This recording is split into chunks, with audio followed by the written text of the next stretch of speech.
So we'll start off with first question of motion in 1D. तो पहले हम लोग motion in 1D के क्वेश्चन सॉल्व करेंगे.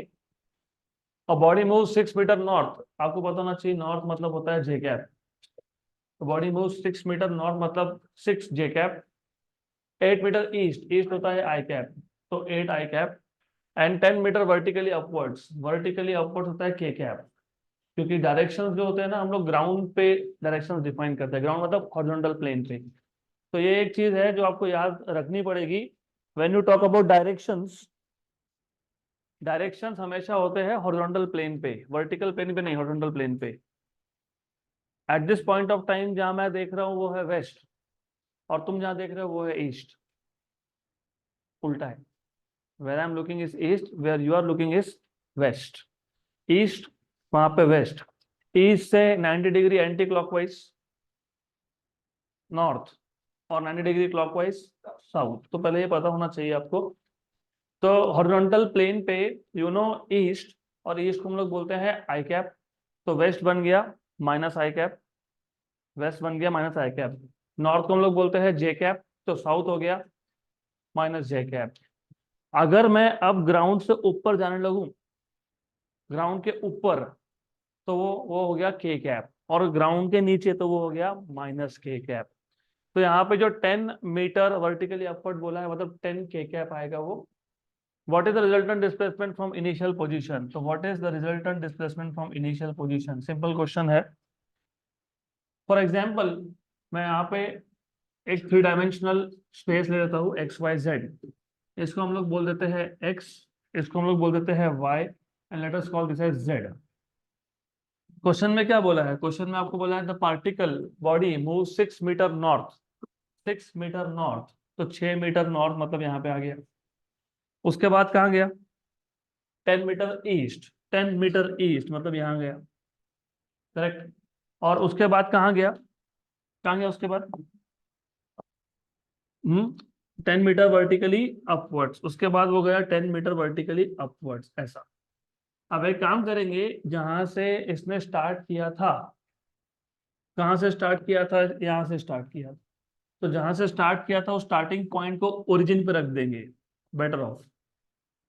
क्यों, क्योंकि what is displacement, final position minus. हाँ, तो फिर अगर मैं इसको ओरिजिन पे रख देता हूँ, मतलब इनिशियल पोजीशन मैंने क्या कर दिया, 0. तो मैंने इसको ओरिजिन से स्टार्ट करने का सिर्फ एक ही रीजन था, that the initial position will become 0. तो अब ऐसे याद रख लेना उसको, right. This is what you need to know. तो आपको पूछा डिस्प्लेसमेंट वेक्टर. डिस्प्लेसमेंट वेक्टर मतलब बेसिकली स्टार्टिंग पॉइंट से एंड पॉइंट तक का वेक्टर, ये vector, this is displacement vector. मैं भी वेक्टर ड्रॉ नहीं करने वाला हूँ, बिकॉज 3D ड्रॉ करने जाएंगे तो कंफ्यूजन क्रिएट होगा. This is what you have, ऐसा है. तो जो पहला वेक्टर था, पहला वेक्टर था वो था 6 मीटर नॉर्थ मतलब 6 जे कैप. तो दूसरा वेक्टर था वो था 8 मीटर ईस्ट, 8 मीटर ईस्ट मतलब 8 आई कैप. और जो तीसरा वेक्टर है वो है 10 के कैप. तो आपके पास x2 y2 और z2 की वैल्यू है. And you should know displacement, displacement delta S या एस जो भी आप बोलोगे, that is x2 minus x1 I cap plus y2 minus y1 J cap plus z2 minus z1 के कैप. इसमें से x2, what is x2, what is x2, 8. 8 होगा ना, अरे 8 आई कैप है तो 8 होगा. इनिशियल 0 0 0 था, तो फाइनल आ गया आपका 8 माइनस 0 आई कैप प्लस y2 6 माइनस 0 जे कैप प्लस 10 माइनस 0 के कैप. तो 8 6 और 10 आंसर आपको दिया है मैग्नीट्यूड के टर्म्स में. आपके पास डिस्प्लेसमेंट का वेक्टर बन गया. डिस्प्लेसमेंट का वेक्टर क्या आ गया, 8 I cap plus 6 J cap plus 10 K cap. और आपको इसका चाहिए मैग्नीट्यूड, मतलब under root of 8 square plus 6 square plus 10 square. ये हो गया आपका, कितना हो गया, 200. 200 मतलब रूट ऑफ 2 इंटू 100 मतलब 10√2. तो 10√2 मीटर. तो 10√2 option number A. Question, a person moves 30 meter north 30 metre north and then 20 metre towards east, 30 metre north मतलब जे कैप, 20 मीटर ईस्ट मतलब I cap, and finally 30√2 metre in south west direction. The displacement of the person from the origin will be. तो पहले तो question समझ लो, easy question है but important है of course. A person moves 30 metre north, मैं north को फिलहाल ऊपर दिखा रहा हूँ, मतलब ये जे कैप हो गया, this is north, 30 metre north तो मतलब 30 जे कैप, 30 जे कैप। उसके बाद 20 मीटर कहाँ गया, east, 20 metre east, 20 metre east, क्या आ गया 20 मीटर ईस्ट, तो 20 आई कैप। उसके बाद कहाँ गया, साउथ वेस्ट, कितना गया 30√2। भी यहाँ थी प्रॉब्लम, ऊपर नॉर्थ लिया तो नीचे साउथ होगा, तो जो राइट अगर ईस्ट लिया तो तो लेफ्ट वेस्ट होगा, तो साउथ वेस्ट आएगा यहाँ पे, ये साउथ वेस्ट है। अगर आप क्वाड्रेंट्स ड्रॉ करोगे तो first quadrant is north east, north east, second quadrant is north west, third quadrant is south west, and fourth is south east. तो ये देखो बराबर थर्ड क्वाड्रेंट में पॉइंट कर रहा है, करेक्ट। आप सिर्फ इतना पता होना चाहिए साउथ वेस्ट मतलब ये एंगल बनता है 45, साउथ वेस्ट मतलब साउथ के साथ 45 और वेस्ट के साथ भी 45, तो ये 45 एंगल बनेगा। और जिनको ऑफकोर्स याद है, मैंने बताया था ये, अगर ये 30√2 बोला है ना, तो इसके दो कंपोनेंट करेंगे 30-30। If you have for example, let us take, चलो ड्रॉ कर ही लेते हैं थोड़ा और क्लियर हो जाएगा। तो if this is east, this is of course north, this is west, and this is south. First quadrant is northeast, second is northwest, third is southwest, and fourth is southeast. अब जो direction है ना वो बहुत important है यहाँ पे। अगर मैं डायरेक्शन लेता हूँ नॉर्थ ईस्ट, तो north east direction 45 degree with east and 45 degree with north. अगर मैं लेता हूँ साउथ वेस्ट तो सेम चीज, 45 degree with south and 45 degree with west. Similarly अगर आप नॉर्थ वेस्ट और साउथ ईस्ट लोगे तो भी सेम सिचुएशन आएगा। तो पहले तो ये पता होना चाहिए आपको। तो assuming that you know this, ऐसा अज्यूम कर लेते कि तुमको ये पता था, तो ये तुमको अगर पता था तो अब ये जो हमको दिया है 30√2 साउथ वेस्ट, तो वो यहाँ पे है 30√2 साउथ वेस्ट, मतलब इट इज ओवर हियर 45 ये 30√2 है, 45 और 45। तो इसके दो कंपोनेंट हो जाएंगे, एक कंपोनेंट यहाँ जाएगा और एक कंपोनेंट यहाँ जाएगा, राइट। ये दो कंपोनेंट हो जाएंगे। ये दो कंपोनेंट, एंगल को लग के कंपोनेंट कौन सा होता है, कॉस, तो ये कितना हो गया कॉस 45, मतलब 30√2 1/√2 मतलब कितना 30। और ये आएगा आपका 30√2 साइन 45, और ये भी आता है 30। तो साउथ वेस्ट में अगर आपको एक वैल्यू दी है जैसे 30√2 दी है, इसका मतलब साउथ का कंपोनेंट 30 है, मतलब माइनस जे कैप कंपोनेंट 30 है, और minus I cap component west component is also 30। अगर 10√2 बोला होता तो 10 and 10 with minus and minus. अगर 20√2 बोला होता तो 20-20। A√2 बोला होता तो A एंड A, सिर्फ साइन माइनस आएगा। यहाँ तक क्लियर। तो मैं काम करता हूँ, जो तीन वेक्टर थे ना, तीनों को एक एक नाम दे देता हूँ। पहला वेक्टर A था, वो क्या था 30 जे कैप। दूसरा वेक्टर B था, वो क्या था 20 आई कैप। और तीसरा वेक्टर जो है उसको C बार बोल देंगे। C बार ये आपका 30√2 है, 30√2 साउथ वेस्ट में है, मतलब -30 आई कैप और -30 जे कैप। अगर ये यही वेक्टर फॉर एग्जाम्पल अगर आपको नॉर्थ ईस्ट बोला होता तो +30 आई कैप +30 जे कैप। यही वेक्टर अगर आपको नॉर्थ वेस्ट बोला होता तो -30 आई कैप +30 जे कैप। और यही वेक्टर अगर आपको साउथ ईस्ट बोला होता तो 30 आई कैप -30 जे कैप। तो अभी ये इतना पता होना चाहिए आपको। आपको पूछा है what is the resultant displacement of the person from the origin, मतलब रिजल्टेंट कितना, what is displacement of the person from the origin, मतलब बेसिकली रिजल्टेंट पूछा है आपको, ये आर पूछा है, R. And as you remember vectors में रिजल्टेंट निकालने के लिए क्या करते हैं, तीनों को ऐड करेंगे, वेक्टर फॉर्म में ऐड करेंगे। हाँ, ए बार प्लस बी बार प्लस सी बार। ए बार कितना था 30 जे कैप, बी बार कितना था 20 आई कैप, और सी कितना है -30 और -30। तो जे कैप तो हो गया कैंसल, तो क्या है -10 आई कैप, मतलब 10 metre west, 10 metre west, option C.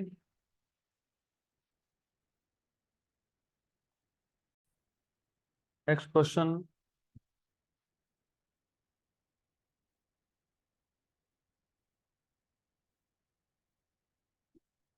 A train has a speed of 60 kilometer per hour for the first 1 hour and 40 kilometer per hour for next half hour. Its average speed in kilometer per hour is।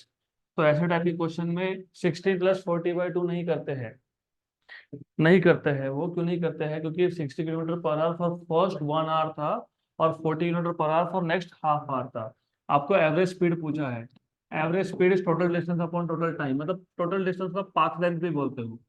If you remember, total distance is called as path length, path length upon total time. अब path length मतलब क्या, for example अगर मैं imagine करता हूँ कि जो train था उसने टोटल पाथ इतना कवर किया, उसमें से 1 आवर में 1 आवर में मतलब T1 टाइम में स्पीड कितना था, डिस्टेंस कितना कवर हो गया S1। T2 टाइम मतलब हाफ आवर में स्पीड था V2, डिस्टेंस कितना है S2। तो total path length is S1 + S2, ये पाथ लेंथ आ गया आपका। ठीक है, तो path length is S1 + S2 that is equal to S। Then total time, what is total time, T1 + T2। अभी T1 फाइंड कर लो, कैसे फाइंड करोगे, यही formula, speed equal to distance upon time. तो time equal to distance upon speed. तो V1 S1 T1 आ गया, T2 क्या आ जाएगा, T2 S2/V2। Therefore average speed equal to path length S1 + S2 मतलब S, ऐसा आएगा ना। यस, करेक्ट, ओके, बराबर है। What is T1 + T2, T1 + T2, T1, हाँ।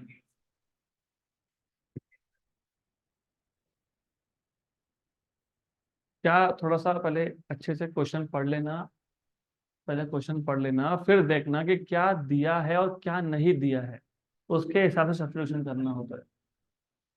You are suppose to substitute according to what is given and what is not given.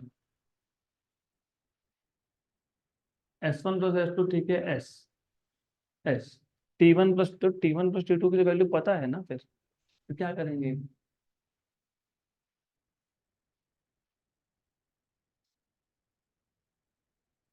क्या करेंगे हम। हाँ, मैं वही बोल रहा हूँ, क्या दिया है क्या नहीं दिया पहले वो देख लेना कभी भी। You are just solving without thinking about the question, ऐसा नहीं होता है। जब मुझे T1 T2 पता है तो मैं T1 T2 के सब्स्टिट्यूट क्यों करूंगा, मुझे क्या नहीं पता है। हाँ, S1 S2 नहीं पता है, तो मैं सब्स्टिट्यूट किसके लिए करूंगा, S1 और S2 के लिए। तो यहाँ से ना S1 आपको मिल जाएगा V1 T1, और S2 मिल जाएगा, क्या मिलेगा V2 T2। What is S1 V1 T1, what is V1, 60 kilometre per our into 1, मतलब 60 किलोमीटर। और तो करना ही क्यों था ये, लॉजिक है। अगर गाड़ी का स्पीड 60 किलोमीटर पर आवर है, मतलब एक आवर में 60 किलोमीटर कवर करेगा, तो क्यों करना था ये V2 कितना है 40, और ये कितना है हाफ, 20 किलोमीटर, 60 और 20। ठीक, तो V एवरेज इस S1 + S2, मतलब कितना 60 + 20, और ये 1 + हाफ, मतलब 80/3/2, तो ये 53.33 आता है। और 53.33 क्यों आता है, क्योंकि 160/3 है, 150/3 50, और 10/3 3.33, तो ऐड कर लोगे तो 53.33, तो 53.33 kilometre per hour, option number B.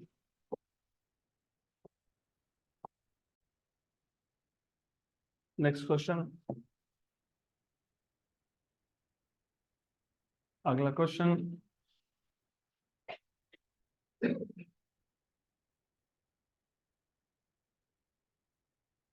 A 150-meter long train is moving with a uniform velocity of 45 km per hour.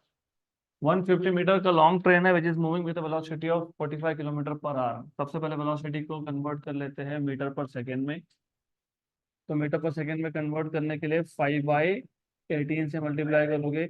18 1 जा 18, 2.5 जा 2.5 into 5 is how much?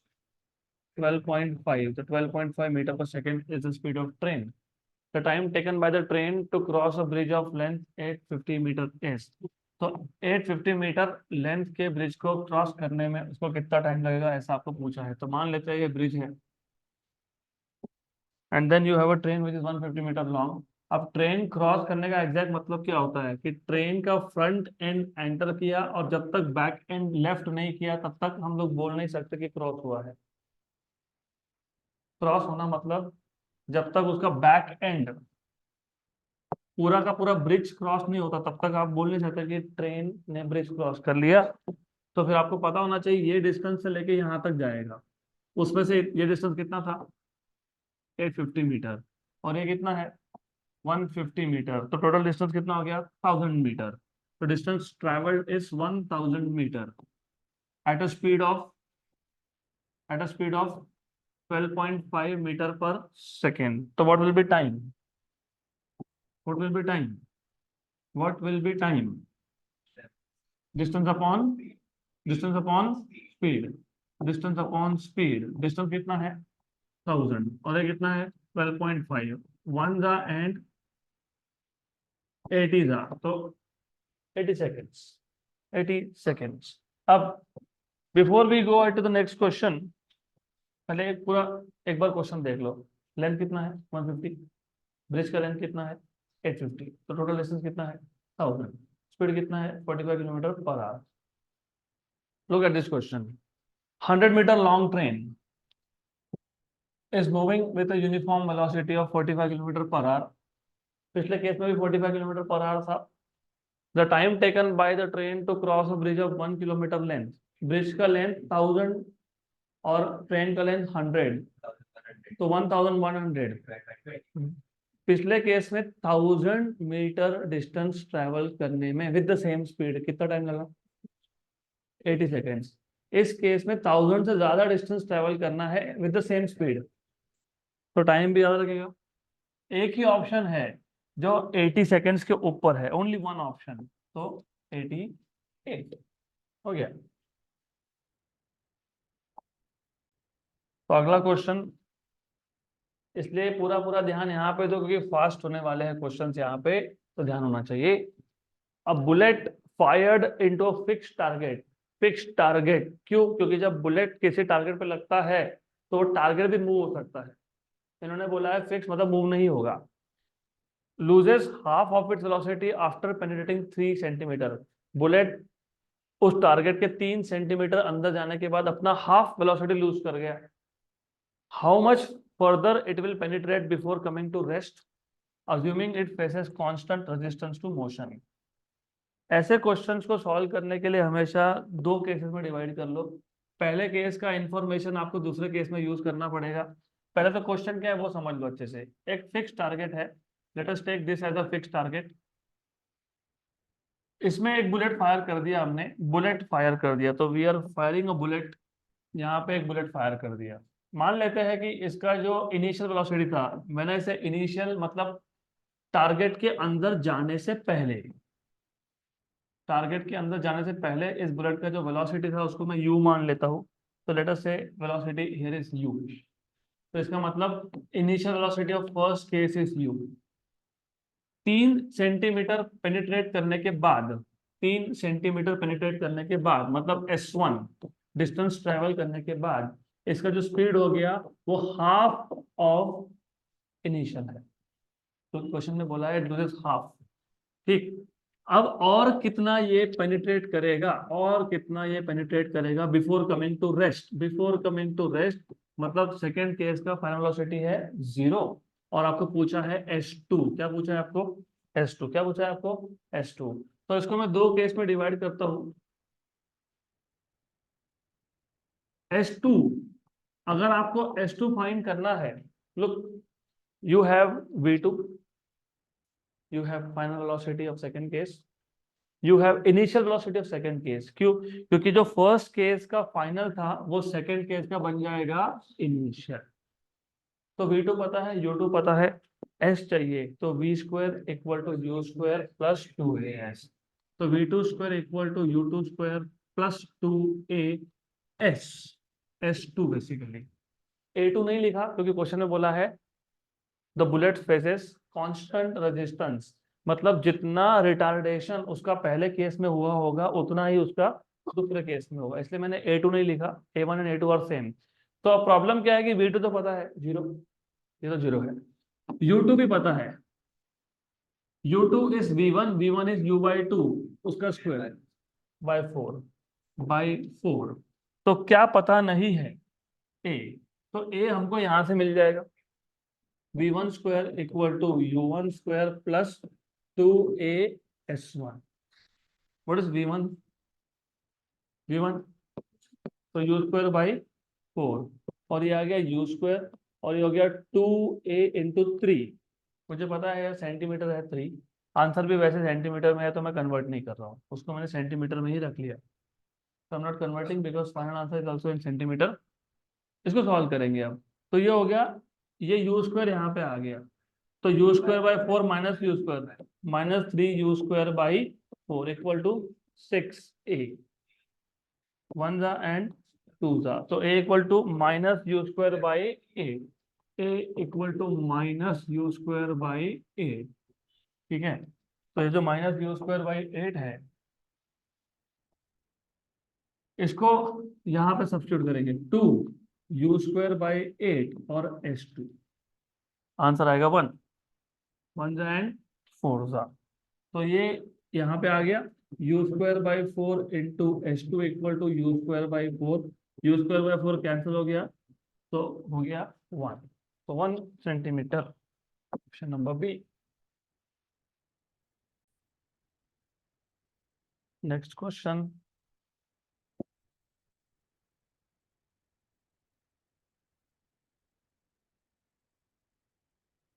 तो अगला question, okay I will repeat once again. दोनों cases में same formula लगाया हमने। देखो पहले तो क्वेश्चन अच्छे से समझ लेना। एक बॉक्स था, फिक्स टारगेट है, बुलेट फायर कर दिया, बुलेट अंदर जा रहा है। बुलेट तो तब तक जाता रहेगा जब तक रुकेगा नहीं, लेकिन हमने कैसे इमेजिन किया कि जब उसका वेलोसिटी आधा हो गया था तो 3 सेंटीमीटर डिस्टेंस कवर कर लिया था, राइट। इनिशियल वेलोसिटी मान लिया u, फाइनल मान लिया पहले केस का u बाई 2, आधा, s1 हो गया 3, बराबर। अब बुलेट स्टॉप होने वाला है, तो इसके आगे और कितना डिस्टेंस ट्रेवल करेगा जब तक वो रुकता नहीं है। बुलेट एक ही है और बुलेट मूव होते जा रहा है जब तक वो रुकता नहीं है। हमने उसको 2 केस में इमेजिन किया, मतलब क्या है कि पहले केस का जो फाइनल वैल्यूज थे वो दूसरे केस के इनिशियल बन जाएंगे। और ऐसा क्यों करना पड़ता है? बिकॉज एज यू नो, अगर आपको और कितना डिस्टेंस ट्रेवल करेगा ये फाइंड करना है तो फिर v square equal to u square plus 2as formula लगाना पड़ेगा। क्यों? क्योंकि मुझे v पता है, सेकंड केस का 0 है, u पता है, सेकंड केस का इनिशियल मतलब फर्स्ट केस का फाइनल, ठीक है। s चाहिए, एक इक्वेशन है v square equal to u square plus 2as, उसमें v पता है, u पता है। s चाहिए तो a भी पहले पता होना चाहिए। ये a कहाँ से आएगा? फर्स्ट केस से, राइट। तो फर्स्ट केस का तुम्हारे पास इंफॉर्मेशन क्या था? u, और क्या था? v, और क्या था? s।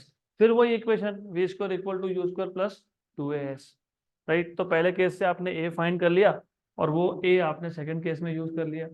तो मोशन ऐसा चैप्टर है जिसमें फॉर्मूलाज बहुत कम है, लेकिन ब्रेनस्टॉर्मिंग ज्यादा होता है कि कैसे सॉल्व करना है, कहाँ पे क्या फॉर्मूला अप्लाई करना है। तो ऑलवेज थिंक क्या दिया है, क्या पूछा है, क्या दिया है, क्या पूछा है, इसको कनेक्ट करो ना। ठीक है, अभी इसके आगे के सारे क्वेश्चन में बताता हूँ आपको कि क्वेश्चन को सोचना कैसे।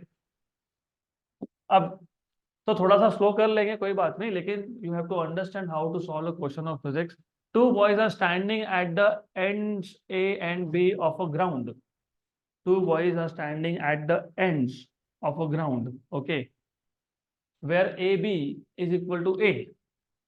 The boy at B starts running in a direction perpendicular to AB with velocity v1. The boy at A start running simultaneously with velocity v and catches the other boy in time t where t is. अब देखो ऐसे question को कैसे solve करना। First of all आपको जो दिया है ना उसको इमेजिन कर लो। यहाँ पे ए पे एक बॉय था, बी पे एक बॉय था, ये ए और बी एक ग्राउंड के दो एंड्स है, बराबर। बी ने भागना चालू किया विद स्पीड v1, लेकिन in which direction, perpendicular to A B. तो ए बी को परपेंडिकुलर यहाँ भागना चालू किया, या ऊपर जहां भी लेना हो वहां पे, डज नॉट मैटर रियली, यहाँ भागना चालू किया, चलो मान लेते हैं, ठीक है। With speed how much, speed कितना, v1, v1 स्पीड, बराबर। अगर अभी एक पे जो बॉय था उसको बी वाले बॉय को पकड़ना है तो सीधा भाग के कोई मतलब नहीं निकलेगा, ऐसा भाग के कोई पॉइंट नहीं है, तो इधर भागना पड़ेगा। और फाइनली इसे मान लेते हैं कि सी पॉइंट पे आके ए पे जो बॉय था उसने पकड़ लिया उसको, ठीक, बराबर। तुमको क्या चाहिए, टाइम पूछा, कितने टाइम में उसने पकड़ लिया, कैच कर लिया। तो ये बन गया आपका एक राइट एंगल ट्राइंगल, मतलब मैं पाइथागोरस थ्योरम लगा सकता हूँ। और ये डिस्टेंस कितना था, ए। तो अगर मैं पाइथागोरस थ्योरम लगाता हूँ, A square equal to V square plus v1 square, ऐसा हो ही नहीं सकता क्योंकि ए डिस्टेंस है, v1 और v स्पीड है, तो तुम डायरेक्टली नहीं कर सकते हो। What is speed, distance upon time, what is distance, हाँ तो इसको t से मल्टीप्लाई कर दो, तो ये हो गया अभी, है ना, सही है, गलत है, गलत, गलत है, डिस्टेंस इनटू टाइम है, distance into time, metre second होता है, मीटर पर सेकेंड नहीं होता है। तो what you have to do is, सबसे पहले आपको तीनों साइड्स को सेम डायमेंशन में लाना पड़ेगा। ये डिस्टेंस है तो इसको भी क्या बनाओगे, कैसे बनाओगे, मल्टीप्लाई बाय टाइम कि divide by time, divide by time कि मल्टीप्लाई बाय टाइम, अरे वेलोसिटी मीटर पर सेकंड होता है, उसको टाइम से मल्टीप्लाई करेंगे, मीटर पर second into second, second second क्या हो जाएगा, तो इसको टी से मल्टीप्लाई करोगे, इसको भी किससे मल्टीप्लाई करोगे, टी से। अभी तीनों बनने का डिस्टेंस, यस, थोड़ा डायमेंशंस भी ध्यान में रखो, मैं जानबूझ के कंफ्यूज करूंगा क्योंकि तुमको डायमेंशंस एग्जाम में कंफ्यूज नहीं होना है। अभी ये तीनों के तीनों डिस्टेंस हो गया क्या, यस, तो पाइथागोरस थ्योरम अप्लाई होगा क्या, यस। हाइपोटेन्यूज कौन है यहाँ पे, वीटी, तो वीटी का स्क्वायर इक्वल टू क्या आएगा, A square plus vt1 square, तो vt square minus of course v square T square minus v1 square T square equal to A square. तो what is T square, common निकाल लिया, v square minus v1 square equal to A square. तो T square क्या आ गया, what is T square from here, A square upon v square minus v1 square. तो what is T, under root of, okay, option number B. चलो, तो what you could have done is, v into t नहीं करना है तो a by T कर लो, मतलब तीनों साइड्स को वेलोसिटी का फॉर्म दे दो तो भी चलता है।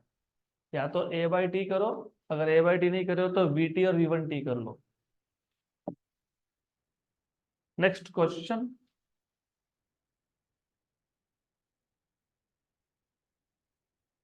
a car travels half the distance with constant velocity of 40 km per hour and the remaining half with constant velocity of 60 km per hour.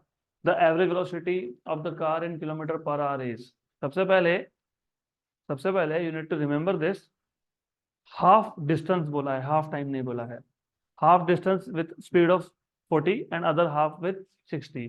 तो यहाँ पे v1 प्लस v2 बाई 2 नहीं लगता है, तो 50 आंसर नहीं आएगा, 50 तो डेफिनेटली नहीं आएगा।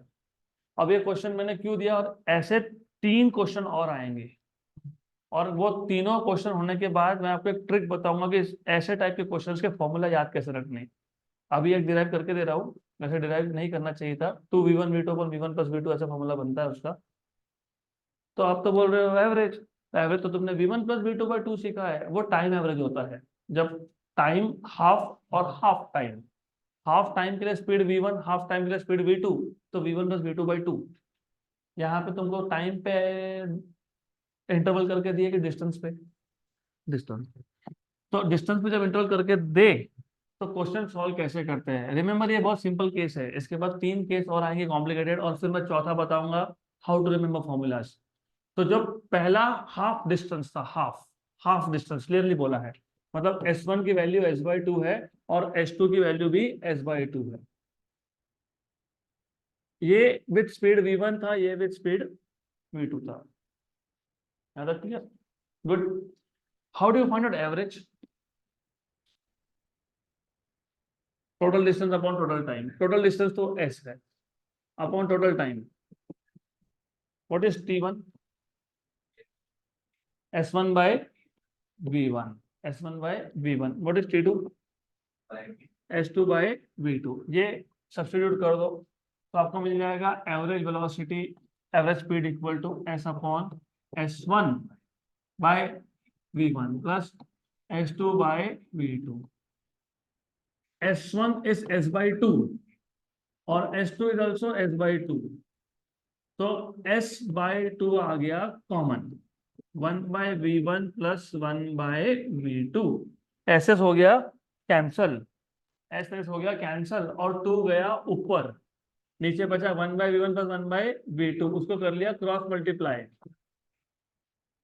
तो तुम्हारा एवरेज वेलोसिटी, एवरेज स्पीड का फॉर्मूला बन गया 2V1 into V2, 2V1 into V2 upon V1 plus V2, मतलब 2 इंटू 60 इंटू 40, ऑफकोर्स 40 इंटू 60 और 60 इंटू 40 एक ही बात है, तो 240 into 60 upon 40 plus 60, 480/100 that is 48।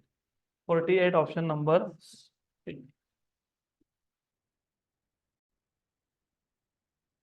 Next question.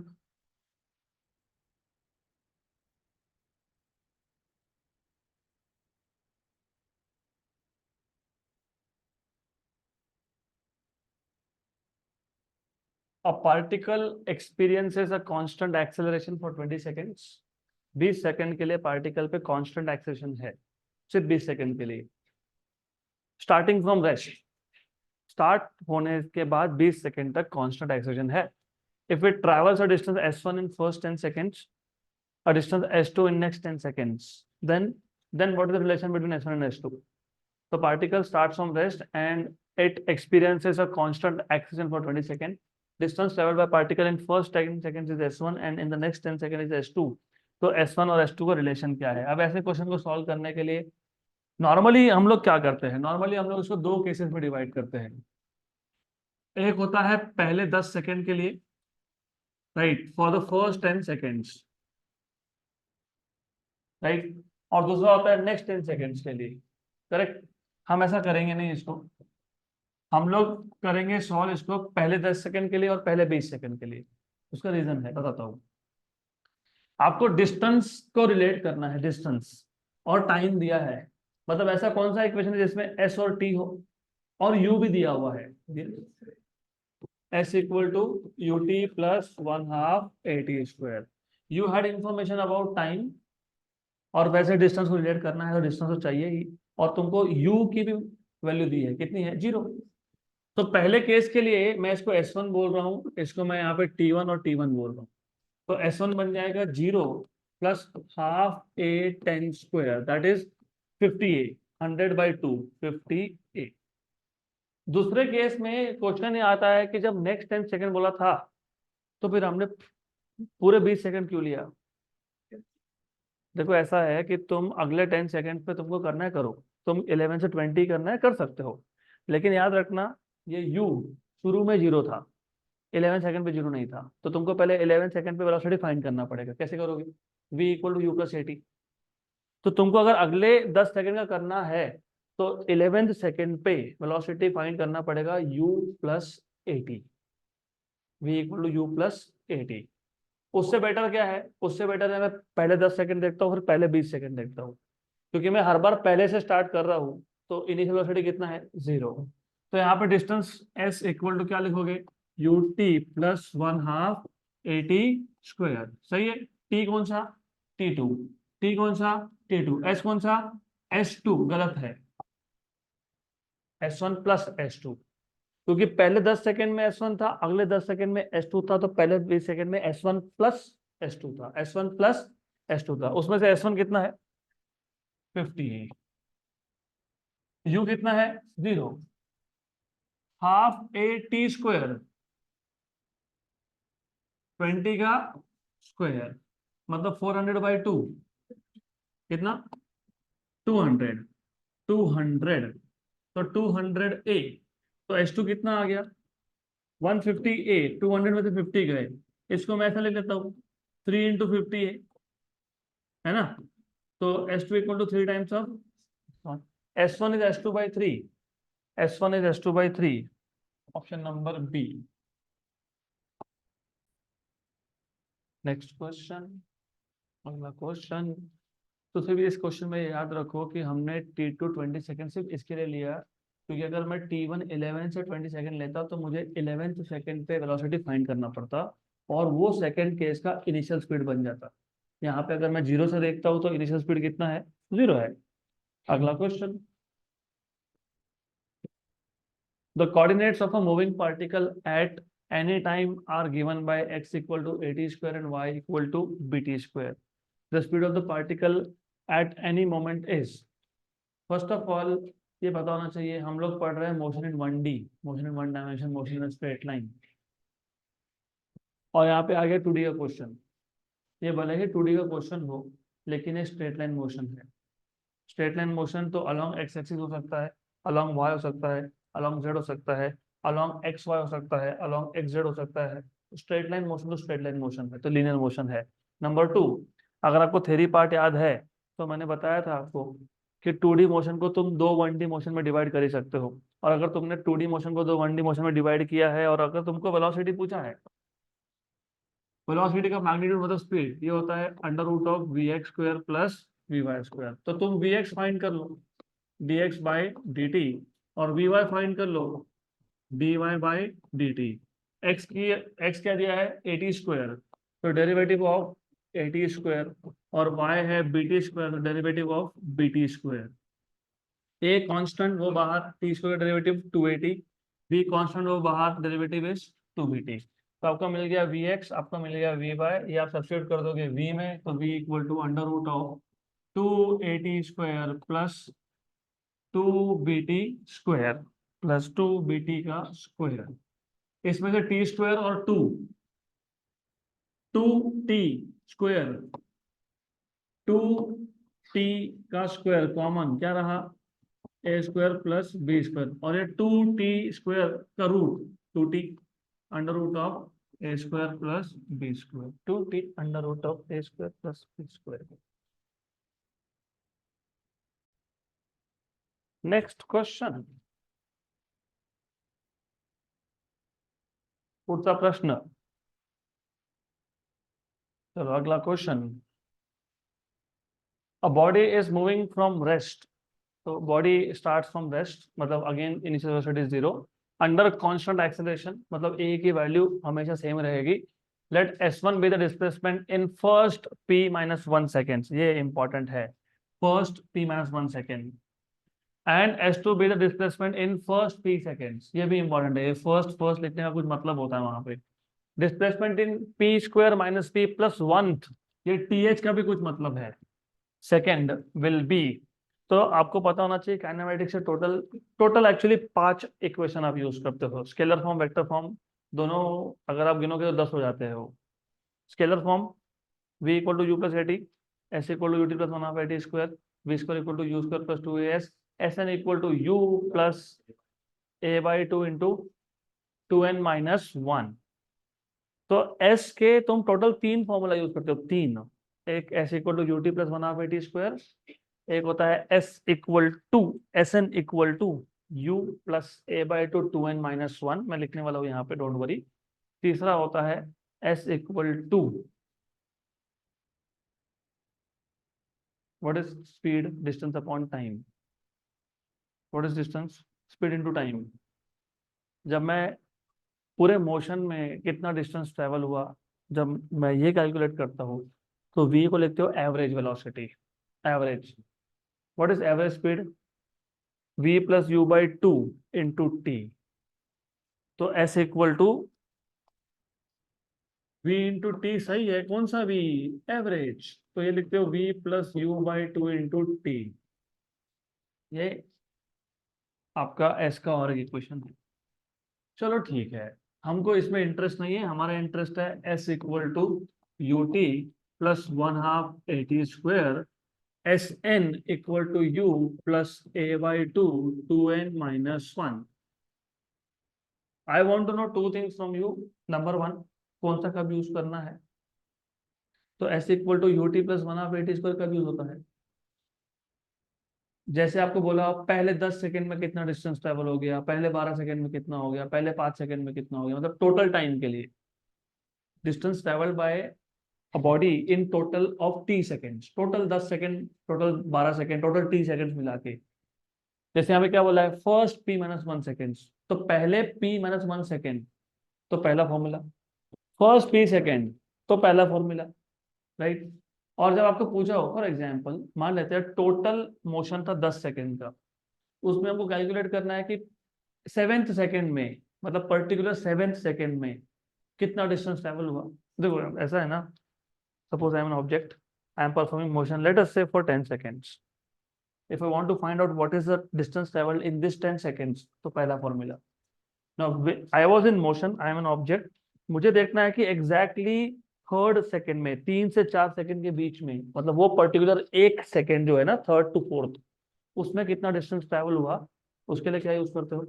S n. तो रिमेंबर, एक पॉइंट से दूसरे पॉइंट तक जाने में अगर टी सेकेंड लग रहे हैं तो टोटल टाइम में डिस्टेंस तो पहला। मान लो कि यहाँ पे तीसरे से चौथे सेकंड के बीच में वो टाइम इंटरवल था 1 सेकंड था, उसमें कितना, तो एस एन। 4 से 5 के बीच में एस एन। तो ये याद होना चाहिए। दूसरा क्वेश्चन मेरा ये था, s equal to u t plus one half a t square में एस यू टी और हाफ ए टी स्क्वायर तीनों के डायमेंशन सेम है, और according to principle of homogeneity, जिनको याद नहीं होगा, डायमेंशनल एनालिसिस का एप्लीकेशन है वो। तो according to principle of homogeneity, तुम अगर एक इक्वेशन लिख रहे हो फिजिक्स में, तो उसमें जितने भी टर्म्स हो, 2 3 4 5 6 7 जितने भी हो, यहाँ पे 3 है, एक लेफ्ट हैंड साइड पे, 2 राइट हैंड साइड पे है, सबके डायमेंशन सेम होने चाहिए। ये मीटर में है, यू मीटर पर सेकंड में है, टाइम सेकंड में है, तो मीटर आ गया। एक्सेलरेशन मीटर पर सेकंड स्क्वायर होता है, ये सेकंड होता है, तो मीटर आ गया। तो डायमेंशनली ये तीनों टर्म्स क्या है, सेम। लेकिन S N equal to U N plus one half, मतलब A by two N minus one. S N हो गया मीटर में, ये हो गया मीटर पर सेकेंड में, ए हो गया मीटर पर सेकेंड स्क्वायर में, एन नंबर है तो नंबर के डायमेंशन नहीं होते यहाँ पे। तो फिर 3 टर्म्स है, तीनों के डायमेंशन सेम नहीं है, तो इक्वेशन करेक्ट हो ही नहीं सकता, डायमेंशनली इनकरेक्ट इक्वेशन है ये। तो how do explain this equation is dimensionally incorrect? है ना, डायमेंशनली इनकरेक्ट है कि नहीं, मानते हो कि नहीं? तो यूज कैसे कर रहे हो फिर?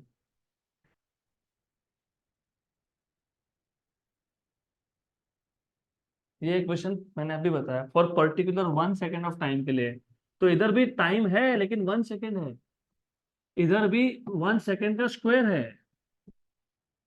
तो टाइम यहाँ पे लिखा है, लेकिन क्या लिखा है, इधर वन स्क्वायर लिखा है, इधर क्या लिखा है, वन। क्योंकि मैंने अभी बताया that particular formula you will use only when you talking about only particular 1 second of time. तो ये पता होना चाहिए अब। तो अभी हमको जो दिया है ना क्वेश्चन में, ये दोनों यूज होने वाले हैं, पहले ये यूज करना है।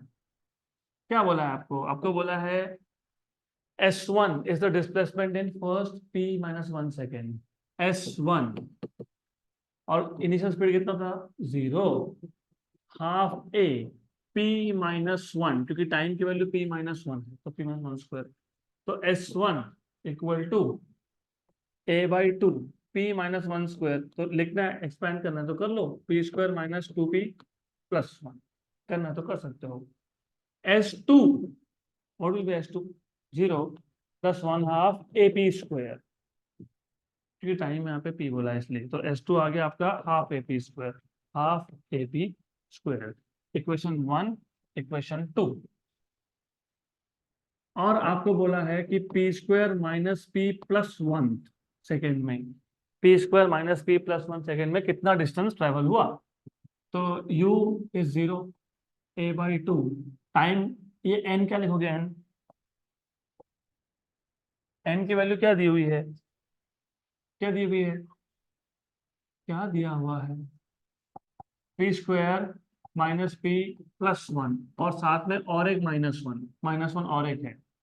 गुड। तो ये आ गया आपका a बाई टू, आ गया 2 × p² कितना, 2p² minus 2p plus 2 minus 1, क्या आ गया, a by to 2p² minus 2p plus 1।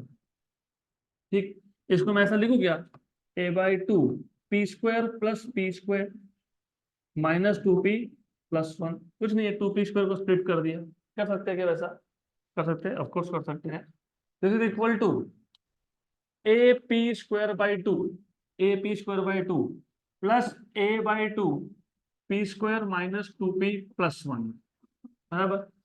ये a p² बाई टू कौन था, s2, और a/2 p² minus 2p plus 1 कौन था, s1। तो what is the distance travelled, s2 plus s1, मतलब option number A.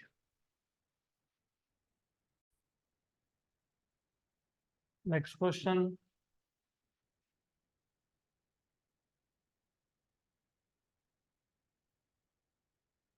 the relation between time and distance is t equal to alpha x² plus beta x, where alpha and beta are constant, the retardation is, तो t equal to alpha x square plus beta x, ऐसा relation दिया है और आपको retardation पूछा है।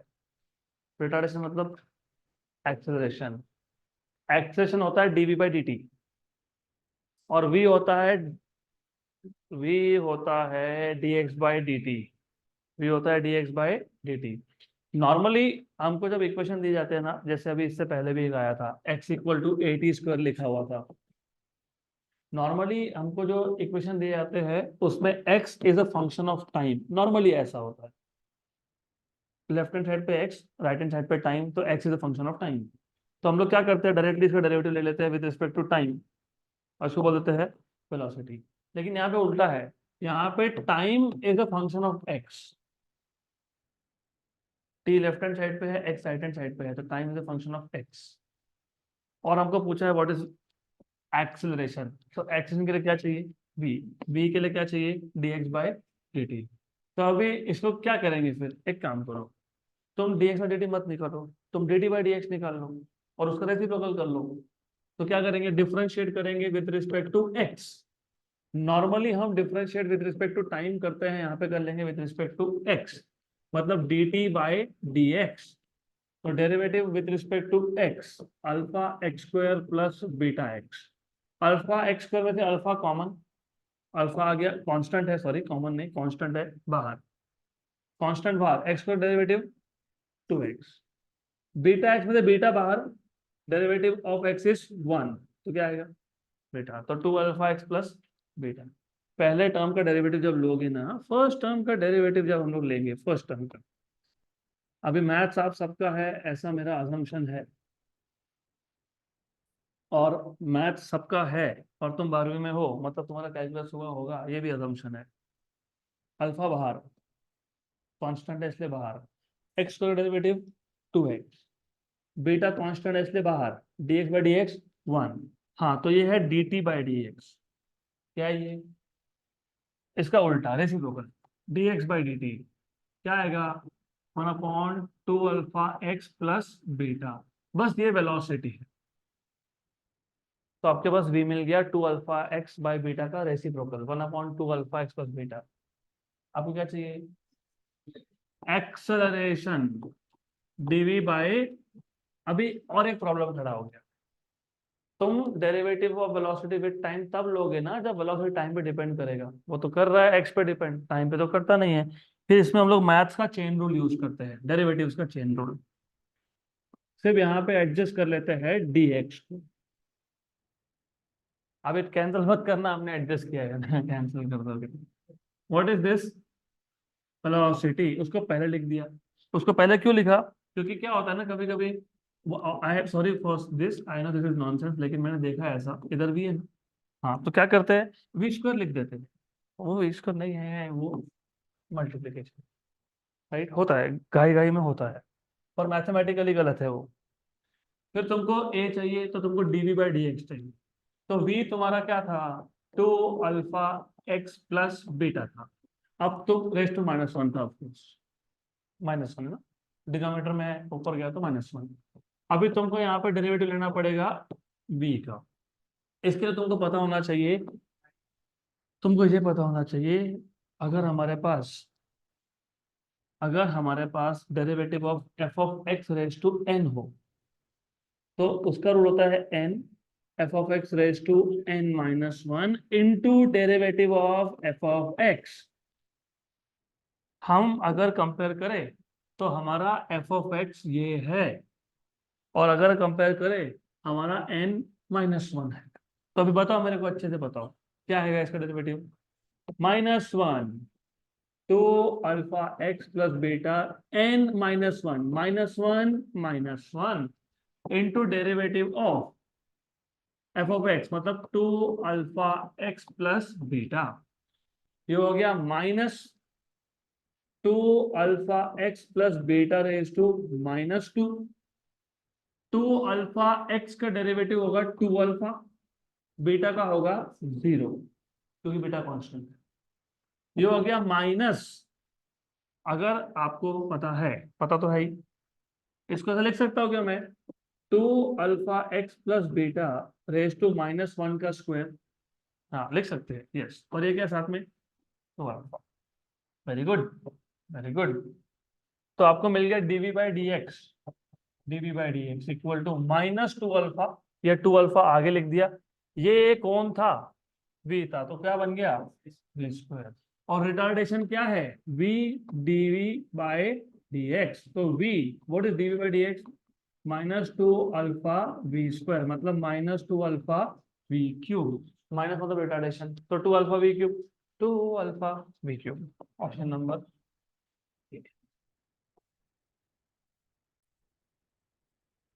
Next question, अगला question बहुत ही सिंपल है, उसको सॉल्व करने की कोई जरूरत नहीं है, यहाँ ध्यान दो, अपने आप ही सॉल्व हो जाएगा वो।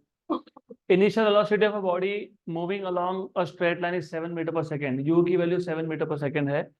It has acceleration of 4 metre per second square, तो ए की value 4 metre per second square है।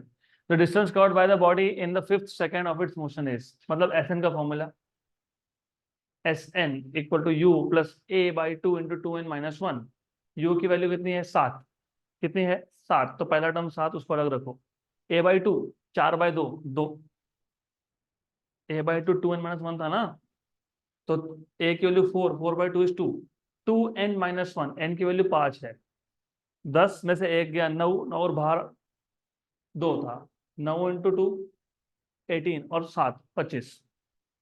Option number A 25 done. Next question, a particle moving with uniform acceleration travels 24 meter and 64 meter in the first two consecutive intervals of 4 seconds each. Its initial velocity is, देखो आप ये इस type के question solve कैसे करना, पहले तो question समझा क्या वो देख लो। एक पार्टिकल है which is moving with uniform acceleration, मतलब मैं अगर क्वेश्चन को दो केस में भी डिवाइड करता हूं तो ए की वैल्यू सेम रहेगी। travels 24 meter and 64 meter in first two consecutive intervals of 4 second, पहले दो consecutive intervals of 4 सेकेंड, मतलब पहले 4 सेकेंड में 24, अगले 4 सेकेंड में 64। यहाँ तक क्लियर, यहाँ तक क्लियर। पहले 4 सेकेंड में 24, अगले 4 सेकेंड में 64, पहले 4 सेकेंड में 24, पहले 8 सेकेंड में, पहले 4 सेकेंड में 24, अगले 4 सेकेंड में 64, तो पहले 8 सेकेंड में 64 प्लस 24 मतलब 88। अब ऐसा क्यों किया है, तुमको क्या पूछा है, इनिशियल वेलोसिटी शुरू में ऐसा पूछा कि 5-6 सेकंड पे कितना था, तो क्यों क्या पूछा है इनिशियल। अब अगर इसको मैं दो केस लगाने वाला हूँ, case one of course, case one is for first 4 seconds, तो पहले 4 सेकेंड में s equal to u t plus 1/2 a t square, s की वैल्यू है 24, यू की वैल्यू 0 नहीं है, वही तो फाइंड करना है। कहाँ बोला पार्टिकल रेस्ट से स्टार्ट हुआ, अगर बोला होता तो फिर इनिशियल वेलोसिटी पूछते क्यों। तो u इंटू क्या 4, तो क्या हो जाएगा 4u प्लस हाफ ए 4 का स्क्वायर 16/2 8, तो 24 इक्वल टू 4 कॉमन, 4 कॉमन, ठीक है। u प्लस 16/2 8 था, 8 में से 4 गया तो 2a, 1 एंड 6 था, तो तुमको मिल गया 6 equal to u plus 2a। Equation number 1। तुमको क्या चाहिए u चाहिए ना। एक इक्वेशन दो अननोन सॉल्व होता है क्या, नहीं, तो दूसरा इक्वेशन बनाना पड़ेगा। तो case 2, first 8 seconds, first 8 seconds, तो पहले 4 सेकंड में कितना डिस्टेंस था 24, अगले 4 सेकंड में कितना था, तो पहले 8 में कितना है 88, U T, you into T, T कितना है 8, हाफ ए टी स्क्वायर, तो ये 88 आ गया equal to 8u 64/2 32a, 8 common निकाल लो। ओके यस, तो 11 equal to u plus 4a, equation number 2। इन दोनों को सब्ट्रैक्ट कर दो, सब्ट्रैक्ट कर लो दोनों को, तो 11, अरे ठीक है ना, तो u कैंसिल होगा तो a मिलेगा, a यहाँ सब्स्टिट्यूट कर लेना, तुमको जैसा पड़ता है तुम वैसा करो। तुम इसको 2 से मल्टीप्लाई करके माइनस करो, चलता है। तुमको लगता है ना कि ऐसा करना है, इसको 2 से मल्टीप्लाई करना है, तो कर लो फिर, बराबर। अभी इसमें से ये माइनस कर लो, ठीक है, करेंगे। मैं इसके लिए बोल रहा हूँ, तुमको जैसा करना है तुम वैसा करो। I want to do it the way I want, क्योंकि कभी कभी साथ में तुमको एक्सेशन भी पूछा होता है, that is why I will solve it in this way. क्या था यहाँ पे 2a था क्या, ये कितना हो गया 5, ये कितना हो गया, अरे माइनस करना है ना, तो a कितना हो गया 5/2। अब ये 5/2 मतलब 2.5, दोनों में से किसी भी इक्वेशन सब्स्टिट्यूट कर दो। तो चलो पहले में डाल देते हैं, from equation number 1 6 equal to u plus 2a, 2a 2 cancel, तो u की वैल्यू कितनी आ गई 1, 1, ऑप्शन नंबर ए।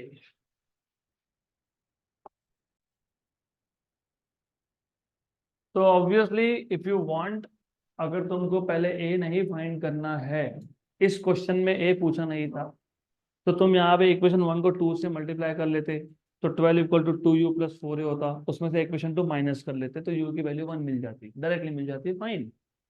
पर कई बार ऐसे क्वेश्चंस आए हैं जिसमें आपको दोनों चीजें पूछी है, एक्सेलरेशन एंड इनिशियल वेलोसिटी, तब तो करना ही पड़ेगा। नंबर 2, सिर्फ उतना नहीं है, अगर दोनों चीजें पूछी है तो ये करना ही नहीं पड़ता है। क्यों नहीं करना पड़ता है, ऑप्शन देखो, ऑप्शन में u और a की वैल्यू जो भी होगी उठाओ, इक्वेशन 1 एंड 2 सेटिस्फाई होने चाहिए, तो उससे भी आता है आंसर।